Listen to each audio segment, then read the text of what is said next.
We're going to look at Affinity Photo's astrophotography stacking feature and how we can use it to stack deep sky observation data of sulfur, hydrogen alpha, and oxygen emissions, then composite them together into a false color image using the Hubble palette color assignment. We will be using monochrome fit files for this example, and we will be doing the entire workflow in 32-bit unbounded linear. No conversion to 16-bit is required.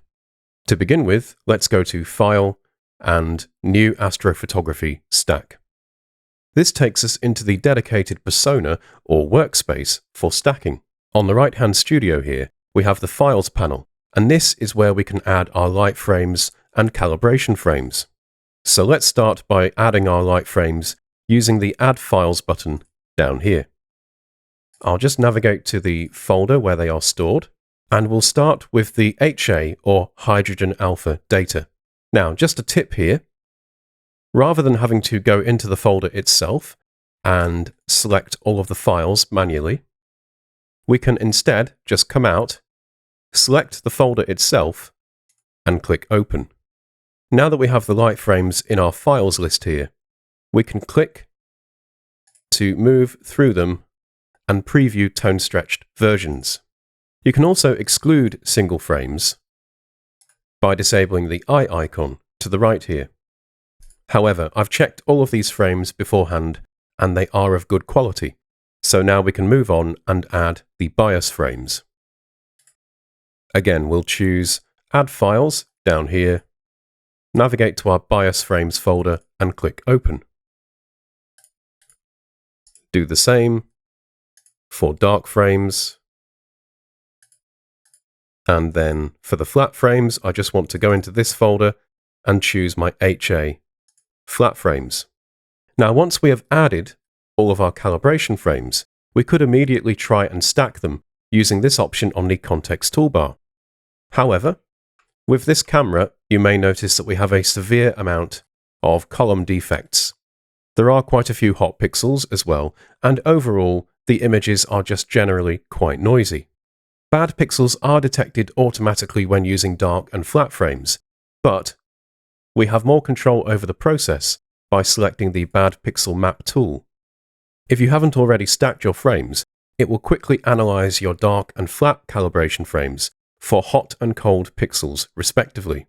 You can adjust the thresholds up here, and for this example, I'm going to reduce hot pixel threshold to 0.1. This might seem like an aggressive approach, but this has now identified all of the inconsistent pixels, all of the hot pixels, and almost all of the column defects. There are some very faint column defects remaining, and some of the pixels have not been correctly identified as part of the column. So we can take a manual approach here by changing the mode to column on the context toolbar. Then we just single click on any pixel row where the column is present. So I'm just going to quickly pan across my image. I might just fill in that entire column there. There's a very faint column, and what looks like a very faint column there as well. Another faint column. Another one here, and another one here. Two more here. One here. And possibly a very faint one here. Another one here. And I think I may have covered all of them now. Okay, so whilst this potentially can be a time-consuming process, what we can do is save this bad pixel map as a preset using this cog icon up here, which means we can easily reuse it for the other datasets. I'll just name this preset after the telescope designation. Then I will click Stack. So now Affinity Photo will align, calibrate, and then stack our frames. Okay, here is our nice, clean, stacked result.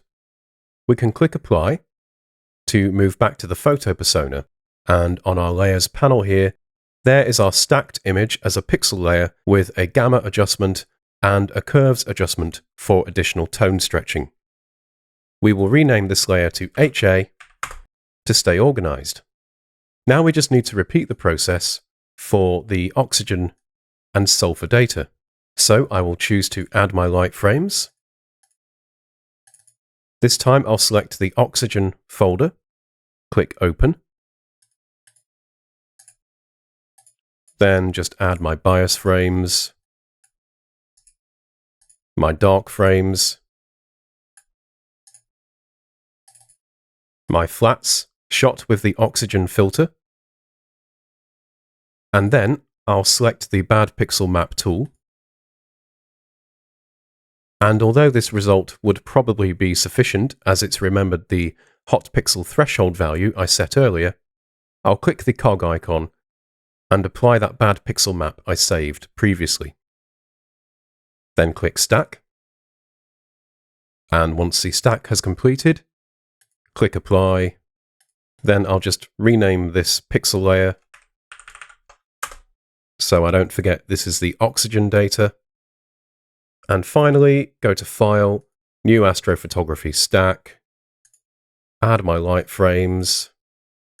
This time I'll add the sulfur data.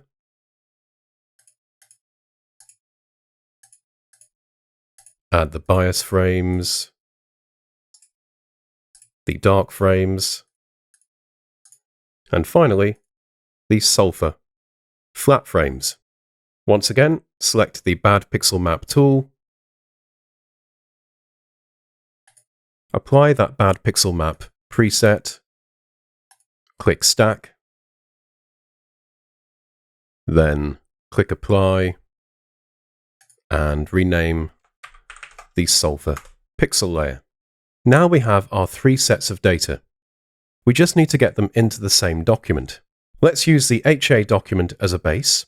So I will go to the oxygen document, select the pixel layer, copy it, so Command-C on Mac, Control-C on Windows, then paste it into the HA document using Command-V on Mac or Control-V on Windows, and finally do the same for the sulfur data.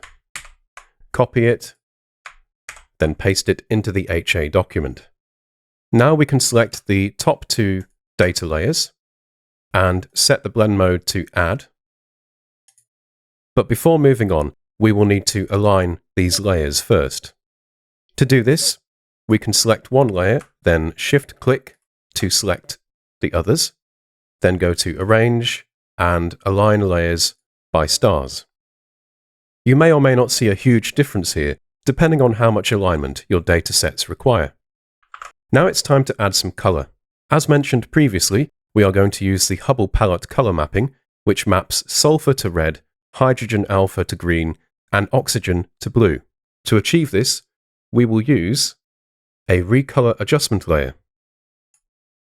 By default, this recolors to red, so we will clip it into the sulfur layer by click dragging the layer and offering it to the text or the label of the layer we want to clip it into. Then release the mouse button.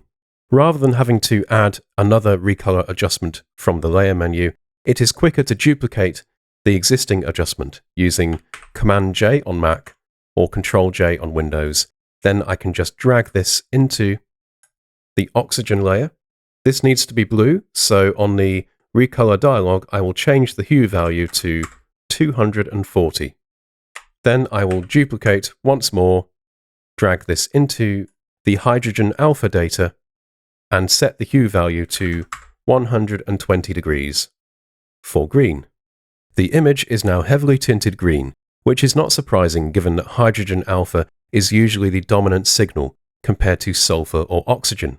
To adjust this balance, we can add a levels adjustment to the HA layer.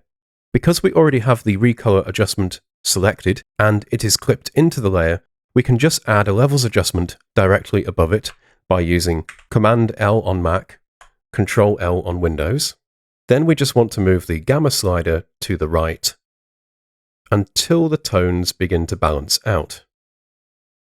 Perhaps a value of around 1.3 will suffice. Now let's apply some more tone stretching.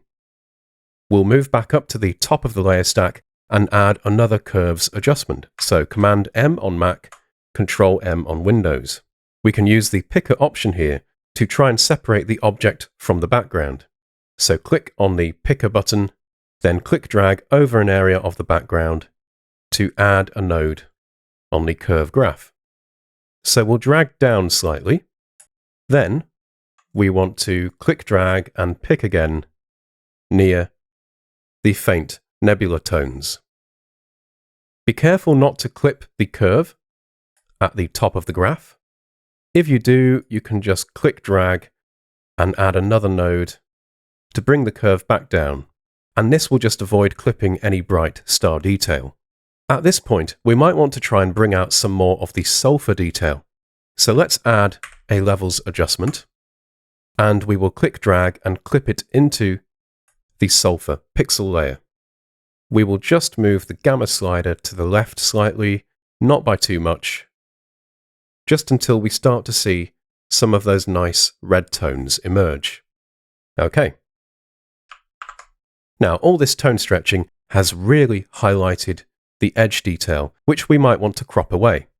We can select the crop tool with C, then just drag the crop handles in like so. We might be cropping away too much of the detail at the bottom here, so let's just revise this crop handle. Then when we are happy with the crop, just use Return on the keyboard to commit it. Back at the top of the layer stack now, we're going to remove the background and also perform some denoising. Let's go to Layer, Merge Visible, and this will create a merged pixel layer of all of our work so far. I'll just rename this. Now, if we zoom into the background detail, we will notice some color noise. It doesn't appear to be an issue at the moment, but as we do further tone and color work, this may become more obvious. So let's go to Filters, Noise, Denoise. And I just want to drag the colors slider up until that noise disappears. Again, it's very subtle, so you might just want to use the split view for a before and after comparison. I'll click Apply. Then it's time to remove the background. So let's go to Filters, Astrophotography, Remove Background. And on our document view, we now have a sampler, which we can click drag around.